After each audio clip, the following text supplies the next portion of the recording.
Bonjour à tous et bienvenue dans cette nouvelle vidéo, une petite vidéo bonus pour cette semaine. Donc en fait cette petite vidéo m'a été proposée par Johan de la chaîne YouTube Barbe à Plantes. Je vous mettrai en barre d'infos sa chaîne YouTube. Et en fait il m'a posé 5 questions, enfin on s'est posé 5 questions, du coup lui il va répondre à ces questions également dans une vidéo dédiée. Et on va dire que ce sont des questions pour nous découvrir un petit peu plus en tant qu'amoureux des plantes notamment. Et un petit peu sur YouTube, parce que la première question, ça c'est moi qui lui ai posée, c'est pourquoi YouTube? Je trouvais que c'était sympa, maintenant qu'il s'est mis à YouTube, bah voilà, qu'il explique un petit peu pourquoi lui est-ce qu'il s'est lancé sur YouTube. Et je me suis dit que moi, ça serait une bonne façon de rappeler pourquoi moi aussi je me suis lancée sur YouTube, sachant que j'en avais un petit peu parlé lors d'une vidéo que j'avais faite il y a longtemps, c'était au tout début de ma chaîne YouTube, c'était un tag qui s'appelait le tag nouvelle chaîne YouTube. C'était un tag américain en fait que j'avais traduit en français. Mais je me suis dit que ça serait une bonne façon de le rappeler ici, parce qu'il y en a qui me suivent pas forcément depuis le début ou qui voilà, ont peut-être pas vu cette vidéo. En fait, YouTube, moi au tout début, c'était une façon de publier mon plan de tour qu'on me demandait depuis un petit moment, depuis que j'avais rendu mon compte Instagram en public. On m'avait dit est-ce que tu pourrais filmer un plan de tour, et c'est vrai que j'ai décidé de le publier sur YouTube plutôt que sur IGTV, parce que c'est vrai que je regarde pas tellement des IGTV longues, parce que les plans de tour c'est quand même assez long. Et voilà, du coup j'ai ouvert la chaîne YouTube pour le poster. On me posait pas mal de questions d'ailleurs sur Instagram concernant les plantes, parce que je publiais pas mal de photos concernant mon intérieur un petit peu jungle. Ça devenait de plus en plus compliqué de répondre aux questions une par une sans images. Je me suis dit bah, je vais commencer à faire des petites vidéos, parce qu'on d'ailleurs on me l'a demandé, avec mes petites astuces, etc. C'était aussi une façon pour moi d'aider mes copines, parce que souvent ce qui se passait, c'est que quand mes copines avaient des questions, je les invitais chez moi, je leur montrais comment faire, etc. Et puis bah des fois on n'avait pas le temps, donc là maintenant je pouvais dire bah attends tiens je t'envoie la vidéo où j'ai montré. Voilà comment ça a commencé YouTube, voilà. Et puis pendant du coup plus d'un an, j'ai fait ça de façon totalement, on va dire, amatrice. J'ai mis beaucoup de temps à commencer à mettre des pubs sur YouTube, j'ai eu du mal à m'y résoudre, puis finalement je me dis bah vu le temps investi, et puis ça me permettait de réinvestir un petit peu dans la chaîne YouTube, et ça c'est cool. Parce que voilà, c'était vraiment voilà, envie d'échanger, envie de... Bah, avec vous, j'ai appris plein de trucs grâce à ma chaîne YouTube. Donc je sais qu'il y a plein de gens qui me disent ah, j'ai appris plein de choses grâce à la chaîne YouTube, mais moi aussi en fait. Et voilà. Et dire, je vais pas vous mentir, ça devient de plus en plus compliqué pour moi de répondre à tous les messages, mais je sais que vous m'avez envoyé des messages hyper bienveillants en me disant oh, t'inquiète pas, si tu peux pas nous répondre à tous. Mais en fait, la frustration est hyper grande parce que au départ, YouTube c'est uniquement pour ça, pour échanger, pour parler avec vous. Donc le jour où j'arriverai plus à répondre à tous les messages, là, ça, je pense que ça deviendra hyper frustrant parce que, bah, en fait, c'était pas le but au début, hein, c'était de juste, moi en tout cas, pour moi, c'était pas le but juste de poster et puis voilà, j'avais vraiment envie d'échanger avec vous. C'est Nox. Comme je peux le faire, bah voilà, quand je suis en classe ou avec mes collègues, etc. Donc voilà. Est-ce qu'on peut prendre 5 minutes pour dire coucou au White Queen? Là, j'ai toute le Fanny Manson, le Spring Fling et le White Queen. Tous mes petits roses là qui sont en train de sortir, je suis trop contente. Et ma Stéphanie Recta là qui va peut-être finalement enfin me faire des feuilles, à force de monter chercher la lumière. Bref, on passe à la deuxième question. La deuxième question c'était... Enfin, je crois que je vais les faire dans le désordre, c'est pas grave, ça sera un peu spontané. Une plante qui te fait envie en ce moment. Alors en ce moment, il y a une plante qui me fait envie, c'est le philodendron Florida Ghost, qui me fait pas mal envie.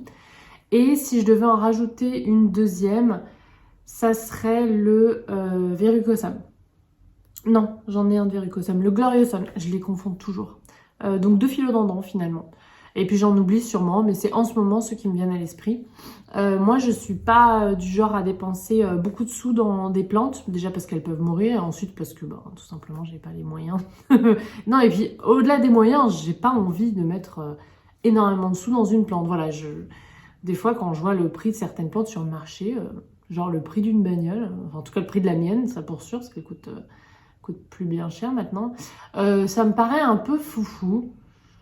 Mais voilà, c'est que mon avis. Donc du coup, bah, le Gloriosum ou bien le... j'ai dit lequel avant?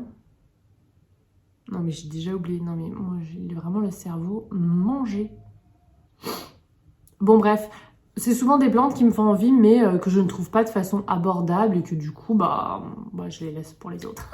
Enfin, en tout cas, pour ceux qui ont envie de les acquérir, vraiment, quoi. Troisième question, pourquoi cette plante préférée? Donc là, si vous faites ce... Ah oui, j'ai pas dit, mais si vous voulez transformer ces petites questions en tag et refaire répondre aux questions, n'hésitez pas. Je pense qu'on va appeler ça le tag un petit peu de nous, parce que c'est pour nous décorer un petit peu.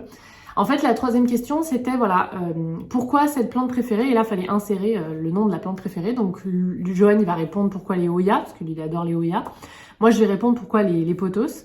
Pourquoi est-ce que c'est ma plante préférée? Alors, je vous en parle souvent. C'est une plante hyper simple, une plante hyper gratifiante, une plante qu'on peut super facilement bouturer, multiplier, offrir, qui est assez peu susceptible aux nuisibles quand même. Et qui a une grande variété, enfin, il y a pas mal d'espèces quand même de pothos, donc on peut se faire plaisir quand on a envie de commencer une petite collection. Et comment ça a démarré surtout, ça j'aimerais bien que Joanne y réponde pour lui. Moi, en fait, c'est une vidéo de Anna Lee Duggan. J'en ai déjà parlé de cette nana, si vous me suivez sur Instagram. C'est une américaine qui vit en van, mais qui, parfois en hiver, elle se pose dans un appartement et ensuite qu'elle loue. Là, en ce moment, d'ailleurs, elle a acheté un chalet qu'elle retape. Enfin bref, cette chaîne me fait du bien, me fait voyager, surtout en temps de pandémie. Me rappelle un peu aussi les États-Unis, puisque elle voyage pas mal avec son van en Amérique du Nord. Et il y a une année, elle a posté une vidéo, je vous mettrai en barre d'infos sa vidéo. C'était un tour de son appartement qu'elle louait en ce moment. Et il y avait du pothos de partout. De partout. C'était surtout du golden pothos qu'elle avait multiplié à foison. Elle en avait partout chez elle. En plantes tombantes, ça aussi, c'est parce que j'aime bien les plantes tombantes. Et ça a été le déclic. Je me suis dit, il me faut cette plante. J'en ai acheté une toute petite. Et depuis, j'en ai partout. Comme Anna. Nana hyper influençable. Question suivante, si tu ne devais sauver qu'une plante, après avoir sauvé tout le monde, Joanne a bien précisé, après avoir sauvé ton bébé, ton mari, ton chat, une plante que tu devrais sauver. Alors là, j'hésite entre une plante qui a une signification un petit peu, qui est mon Euphor Blactea, que vous voyez pas là, puisque c'est quand même un cadeau que mon mari m'a fait pour nos 2 ans de mariage. Oui, je crois que c'est 2 ans. Et voilà, c'est une petite signification. Par contre, c'est une forme, donc la sauver en plein incendie, tout ça, par exemple, ou attaque de zombies, j'en sais rien, ça va être compliqué. Donc,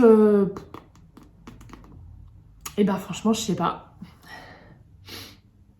Si mon Syngonium variegata, que j'aime beaucoup, que Marie, du compte Greentastic, m'a offert. Moi, franchement, c'est vraiment une belle plante. Hein, même si... En plus, c'est une petite plante que j'ai, donc elle sera facile à sauver. Et 5e question... J'aurais dû le noter. Oui, une plante que j'ai tuée de façon assez honteuse, c'est-à-dire, voilà, j'ai fait le tag Plant Killer il y a un moment, mais là, c'est vraiment une plante, voilà, qu'on a tuée de façon honteuse. On aurait tout à fait pu éviter ça, et franchement, c'est un peu la honte. Moi, c'est mon premier philodendron verrucosum que j'avais acheté chez l'œil végétal. En fait, il a eu des acariens et je l'ai pas vu. Mais alors, je l'ai pas vu une fois que c'était mort de chez mort. Et franchement, la honte, quoi. Parce que sur des plantes comme ça, en plus toucher velours et tout, il faut quand même surveiller souvent. Il faut les sprayer souvent, les sprayer au savon noir souvent, les traiter. Moi, maintenant, je les rince régulièrement. Avant, j'avais peur de faire ça sur les touchés velours, mais je crois que il vaut vraiment mieux le faire. C'est un peu la honte, quoi. Et je l'ai vu, mais une fois que c'était mort de chez mort. Et d'ailleurs, j'ai fait des boutures de tronçons dont je vous ai parlé, que je vous ai montré il n'y a pas longtemps. Je vais vous montrer le résultat. Ah, si vous me demandez, je porte le hoodie du merch de Mademoiselle Bloom. Parce que j'avais envie de confort aujourd'hui. Je crois que c'est le hoodie le plus confortable que j'ai de ma collection. Et puis, il est trop chou. J'ai fait des boutures de tronçons. Je vous avais montré dernièrement en vlog qu'elle repartait. Et j'ai même une mini feuille. How cute is that? Non mais sérieux, trop cute. Donc voilà, lui, je suis en train de le sauver en bouturant le tronçon en sphaigne. Un médium que j'aime pas tellement, hein, je vous en ai déjà parlé, mais enfin là, c'est vrai que ça se prêtait bien au sauvetage. Voilà pour ces quelques questions un petit peu de nous. J'espère que ça vous aura plu. Je vous invite à aller voir la vidéo de Joanne que je vous mets en barre d'infos qui aura répondu à ces 5 mêmes questions, peut-être dans le désordre. Là, on est un petit peu foufou, on est un petit peu spontané. J'espère que cette vidéo bonus aussi vous aura plu. En tout cas, moi, ça m'a fait très plaisir de la publier. Et je vous dis à la prochaine.